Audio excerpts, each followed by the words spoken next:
Hello. আসসালামু আলাইকুম। আসসালাম। পিজাদা সায়েম সিদ্দিকী ভাইজান বলছেন? হ্যাঁ, বলছি। বলছি ভাইজান, বাবরি মসজিদ উদ্বোধনের আজকে ভিত্তি স্থাপন হলো, তা আপনি কবে 1 কোটি টাকা দিচ্ছেন?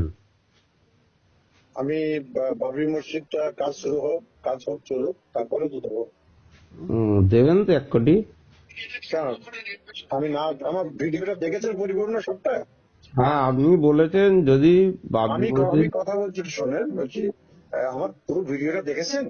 জি, দেখেছি। হ্যাঁ, ভালো করে আমার ওই এসএসটিভিতে গিয়ে ভালো করে আমার পুরো ভিডিওটা দেখবেন। জি। হ্যাঁ, দেখে নিয়ে তারপরে চিন্তা ভাবনা করবেন। আপনি নলেজ সিটি মারেও বলেছিলেন 1 লাখ টাকা দেবো, তো ওটাও তো আমি শুনছি এখনো পর্যন্ত আপনি দেননি। কে বলেছে আপনাকে? যারা বলছে তারা মিথ্যাবাদী। তো আমি টাকা দিয়ে দিয়েছি অলরেডি। আচ্ছা, আলহামদুলিল্লাহ, তাহলে 1 কোটি টাকা আপনি নিশ্চয়ই দিচ্ছেন, এটাও শুনে খুশি হব। আলহামদুলিল্লাহ। চলুক, কাজ চলুক, তারপর দেখছি।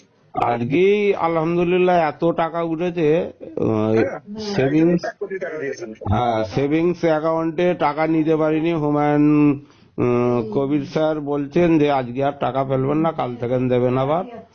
তো আমরাও খুব খুশি, জানি। আমরাও এখান থেকে দেবো ইনশাল্লাহ, দোয়া করবেন। জি জি জি। আর আমিও দোয়া করি আপনি যেন 1 কোটি টাকাটা খুব তাড়াতাড়ি দিয়ে দেন, কেন ওয়াদা করেছেন মানে দিতেই হবে।